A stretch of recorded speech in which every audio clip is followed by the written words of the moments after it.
Hey everybody, my name is Adrian Fields and I'm an expat entrepreneur currently living between Bali and Lisbon, Portugal. I'm recording this video today from my new home in Lisbon and I am just so excited to be able to say that. So I've been now staying in my home for 3 nights.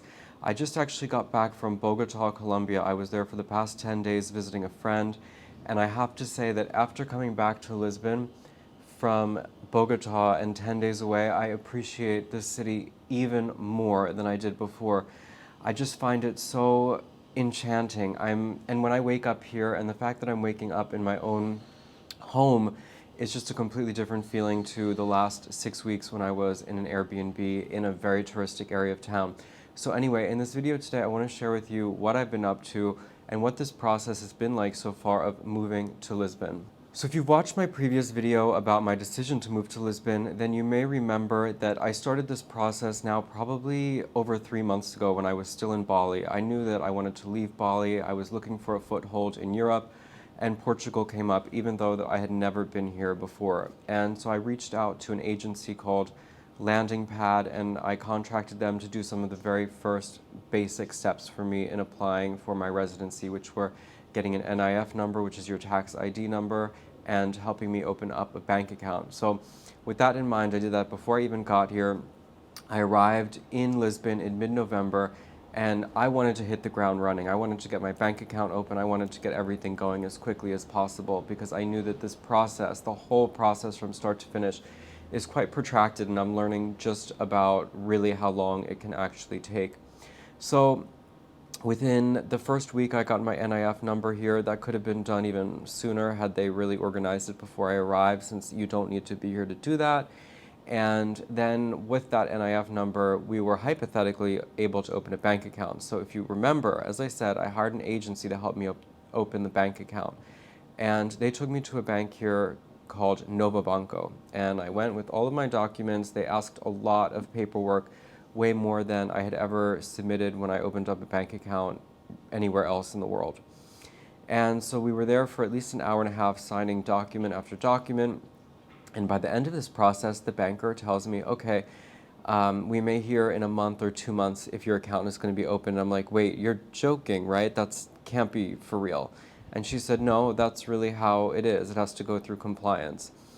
So at around the 3 week to 1 month mark, I start to get quite antsy because I still haven't heard anything about my bank account actually being open. Now they've put a bank account in my name, but it's frozen and I had to move money in that was frozen in that account. So I'm starting to get rather annoyed. Meanwhile, the banker is barely responding to me, and I have about 3 days before I'm leaving Lisbon to go to Colombia at this point, which means that I've been waiting for over a month for this account.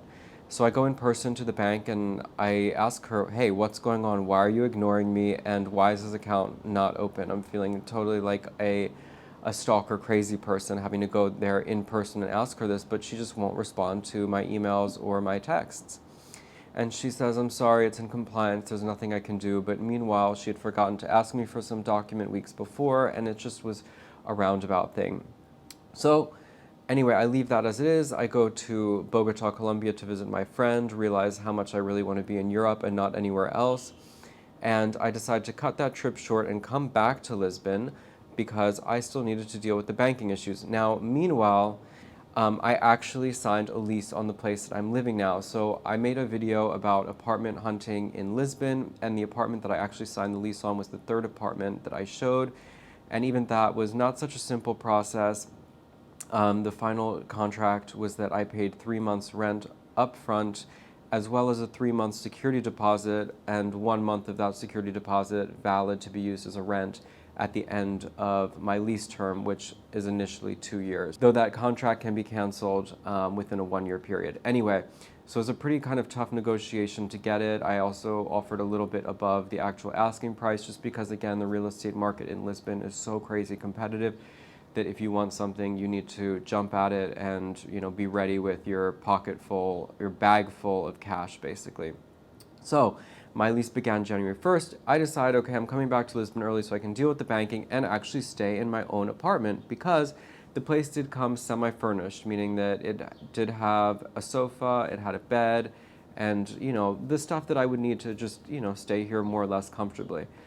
And So I've come back now, and the first thing I did as soon as I got to Lisbon, my flight landed at 1 o'clock in the afternoon. I ran to IKEA and I spent nearly €1,000 just on all of the basic bedding, bath, kitchen stuff that you need because I again extended my trip and decided that, why only stay 5 days? Why not stay longer? And I changed my flight back to Bali. So in my head at this point, I'm going to stay here now for a couple weeks. And I've bought the stuff now to make my place livable. It's pretty bare bones, but it has what I need. After only 1 or 2 days of waking up here in my new home and waking up with this huge smile on my face of just elation and excitement that I'm actually living in Europe, which has been my dream for over 15 years since I was a high school student in France. I have been trying and wanting to get back to living in Europe, but it has not been possible. I just didn't make enough money before, and I wasn't in a place in my life where it made any sense. But now I really am. So I decide once again, you know what, I'm going to stay even longer here because what's the rush in getting back to Bali when, here's another important part about the visa, go on the VFS website to make the appointment, which is the office that you need to go to actually submit your application. There's a brief interview process. They do even have an office in Bali.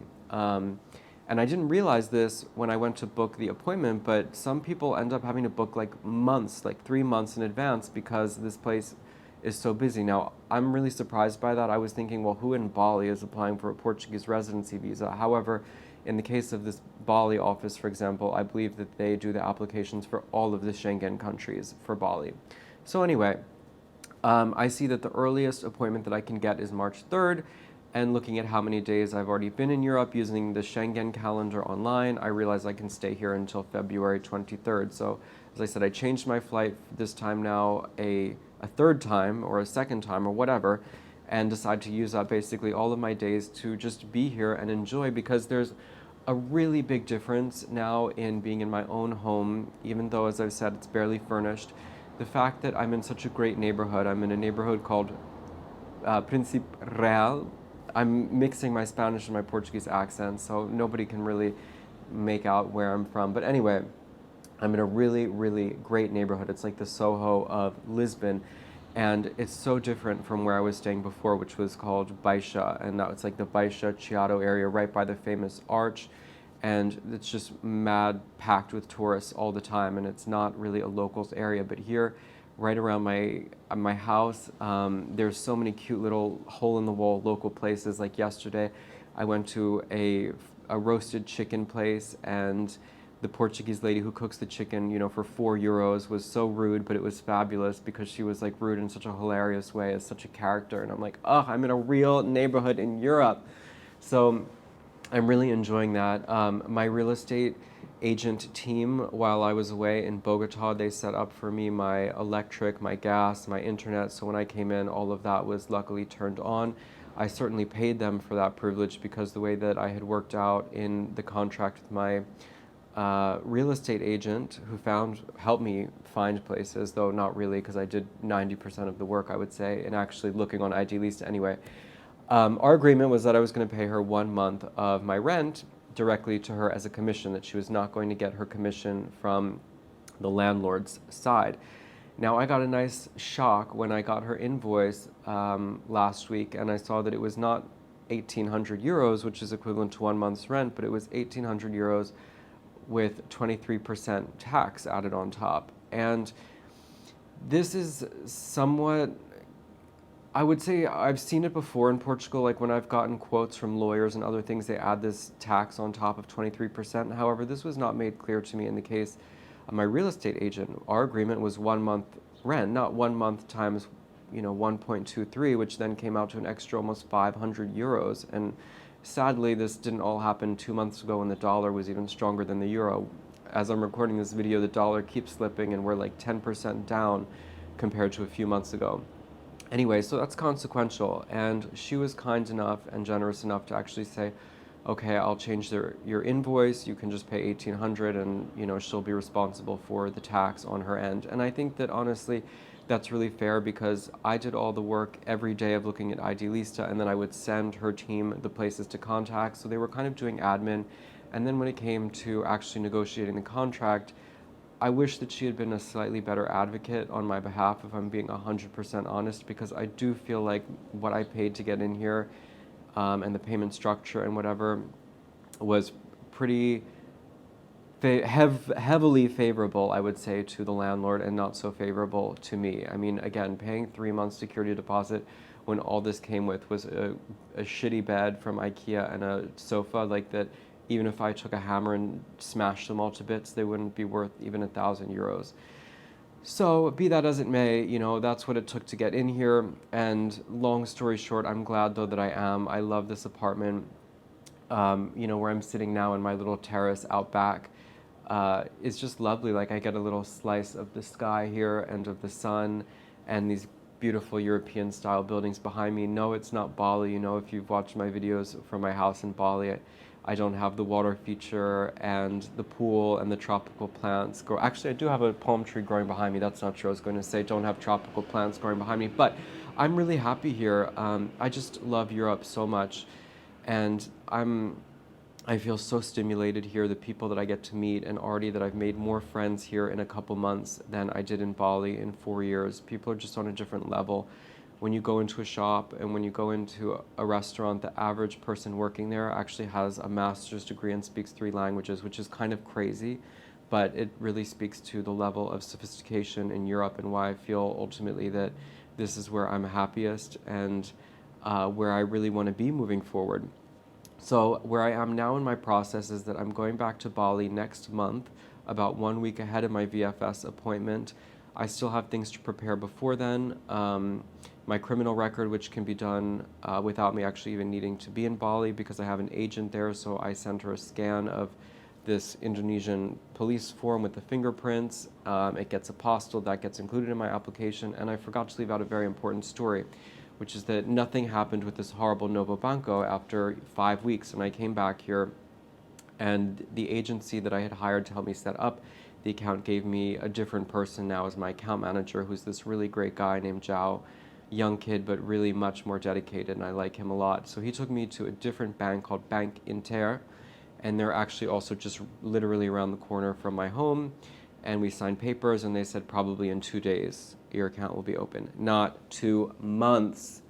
Oh my God, the drama just to open up a bank account here has been something Kafkaesque, I have to say. And the crazy thing is that you need the bank account open and funded to be able to apply for residency. However, there are quite a few banks here in Portugal that won't open a bank account for you unless you're already a resident. So very crazy situation. And then I just heard stories about other banks such as Millennium, where you have to have a rather high minimum deposit. And it's just like, I don't know why it has to be this hard, guys, to be honest, but it is. I'm realizing Portugal is a country that really moves at its own pace, and things are not so simple.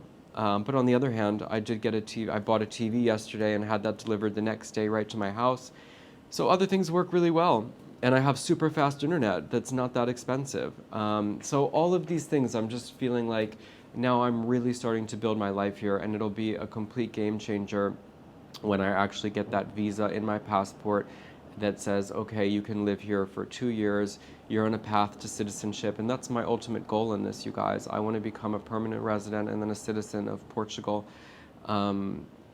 I really have just felt like ever since I stepped foot in Europe as a high school student that this is where I belong. So thrilled to have discovered a place as incredibly beautiful as Lisbon, with such an interesting population of both locals and expats from all over Europe and all over the world, and I'm just having a blast. So I know that this video was a bit long-winded and all over the place, but I kind of just wanted to chat with you guys directly and update you what my life has been like and what this process has been like so far. So thank you guys for watching if you've made it all the way to the end, and until the next time, take care, and I'll see you later.